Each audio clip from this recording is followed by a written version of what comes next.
Saang lugar mo daw balak dalhin si Medeth para mag-date? Magandang araw po sa inyong lahat mga ka-viewers, shout out po sa inyong lahat, sa mga solid Medeth around the globe, Jamdith community, and silent independent supporters, Medeth marathoners, please like and share naman ng videos natin guys. May isa pang tanong ng viewer, saan daw babalak na lugar dalhin ni James si Bunso para mag-date? Sabi nga nila date na lang pero kumambyo naman si James. Nag-isip siya saan daw ba romantic na lugar, naisip niya bigla ang Spain.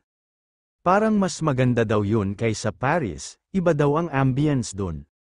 Nagbiro pa siya na parang nakarating na daw siya ng Spain. Natawa siya sa sarili niya, kasi maganda daw ang architectural design ng mga buildings dun. At feeling niya peaceful at maganda, natuwa naman si Bunso sa sagot niya. Sana all daw pinagtimpla ng kape, napaka-sweet at thoughtful daw talaga ni James na sinang-ayon na naman ni Bunso. Sa lahat daw talaga ng kaibigan ganyan daw si James.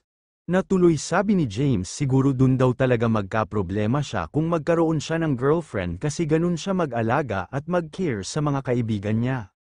Baka magselos naman ang GF niya, nasabi naman ni Bunso na dapat may limitasyon at boundaries ka sa mga friends. At depende na rin yan sa girlfriend kung paano niya i-handle ang personality ni James at relationship nila. Kasi hindi mo rin masabi na dapat broad-minded ang girlfriend kasi syempre, pag selos na umatake dyan, narrow-minded na yan, kaya dapat marunong tumimbang din ang lalaki, may limitasyon talaga dapat, tama si Bunso, sa lahat ng bagay pag sobra masama na rin, dapat may respeto sa babae at sa relasyon. Pinasok mo ang isang relasyon na yan dapat panindigan mo. Hanggang dito po muli mga viewers, happy and healthy community is our priority. Maraming salamat po sa inyong lahat.